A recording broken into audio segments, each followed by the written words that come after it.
Now, a binding referendum on whether cannabis for personal use should be legalised is expected to be a drawcard for youth voters. New Zealanders will get to have their say on cannabis, along with who they want to govern the country at the 2020 general election. Cabinet signed off on the referendum, which fulfills part of the confidence and supply deal between Labor and the Greens. Here's our political editor, Jane Patterson. Last week, the government passed legislation establishing the regime for medicinal cannabis. Now it's confirmed the timing for the referendum. The agreement is that it will be binding. There's a bit of detail still to work through, but we can tell you we're telling the Electoral Commission that that's when it's going to be. Andrew Little says the Electoral Commission will now start planning for it. Having made the decision now, the Electoral Commission has put together a budget bid for the budget process for next year.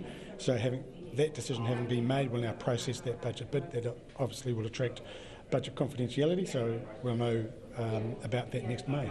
But Nationals leader Simon Bridges questions the government's motivation for holding it at the same time as a general election. I'm pretty cynical that you've got a government here that wants to distract from the core issues of a general election, like who's best to govern, their actual record in government over the last 3 years, and core issues around the economy, tax, cost of living, health, education and law and order. The Greens' Chloe Swarbrick, whose medicinal cannabis bill failed at its first reading earlier this year, says this is a major issue. And indeed moving away from the war on drugs. This is a massive health issue, this is a massive justice issue, it's a massive issue with equity too.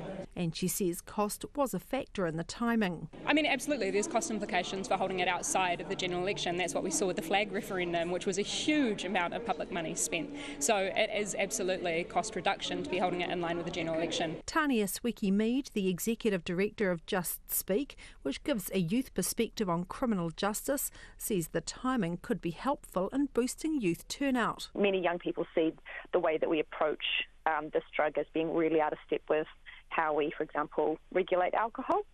And of course, as we know, young people really need to feel that issues being debated in general elections have a real impact on their lives, to feel like they've been included in the conversation about that election. On the streets of Mount Wellington in Auckland, there was plenty of support for the referendum, with many people keen to see a new approach towards cannabis. It's a good idea to shift management of drugs from a criminal issue to a health issue. As long as education's with it, I suppose, yeah.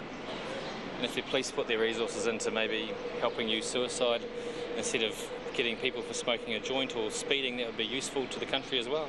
My missus has got muscular dystrophy, which is a deterioration of the muscle, and cannabis is meant to help,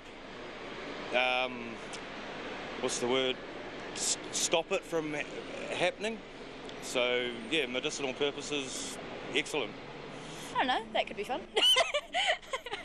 I don't think it's going to be too bad if that goes through, but I don't know, there's not a huge amount of negative consequences that I can think of. Yeah, I'm all for it. I don't know, I guess it just depends on the individuals and whether or not they're going to abuse the use of it or the purpose behind the use of it.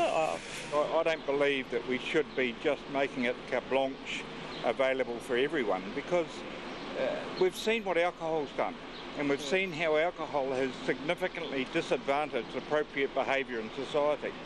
And I think cannabis will do the same thing long term. It will be really helpful to people that require it for medicinal reasons.